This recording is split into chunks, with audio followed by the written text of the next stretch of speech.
ako. Doon kita unang nasilayan, sa TikTok lang kita nakita. Di ko in-entertain, may mahal pa akong iniingatan.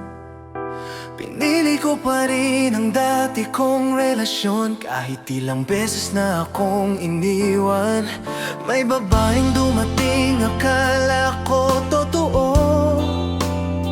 Pinuntahan ako, yung pala sa dulo ako masasaktan.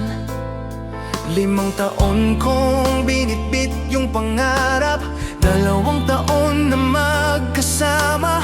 Puro Sujify, shit at pag-aakap. Nagpatayo pa ako ng bahay sa baryo, umaasang may babalikan ako. Pero iniwan mo ako sa gitna ng Maynila, habang gumuho lahat ng pangarap ko sa Sabah, Malaysia.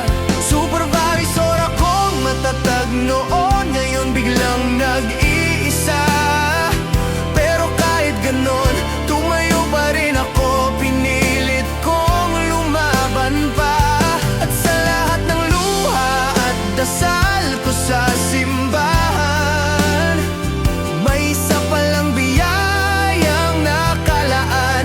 Hanggang sa dulo ng paglalakad ko, si Alexandra pala ang hantungan ko.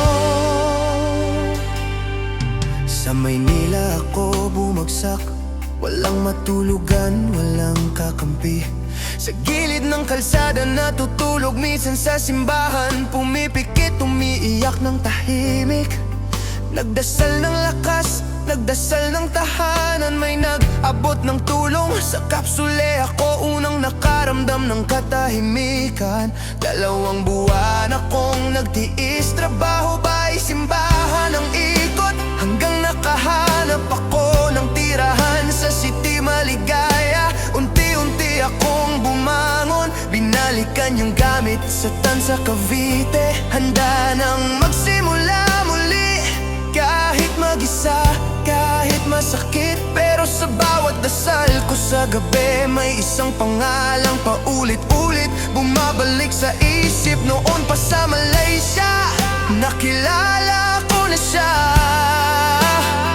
at muling nagtagpo kami, parang tadhana ang nagsulat ng lahat. At nang nakita ko siya sa Las Piñas, parang lahat ng sugat ko biglang nawala. Sa unang pagkikita, puso ko'y nabuhay muli. Si Alexandra, ikaw ang sagot sa lahat ng sakit. Sa bawat ngiti mo, bumalik ang lakas ko. Ikaw ang bago kong direksyon, ikaw ang bago kong mundo. At sa lahat ng pinagdaanan ko, ikaw ang biyayang ipinagdasal ko. Kung paano ako bumagsak, ganon din ako bumangon. Dahil may isang babaeng nagbigay ng rason. Sa dumi ng kalsada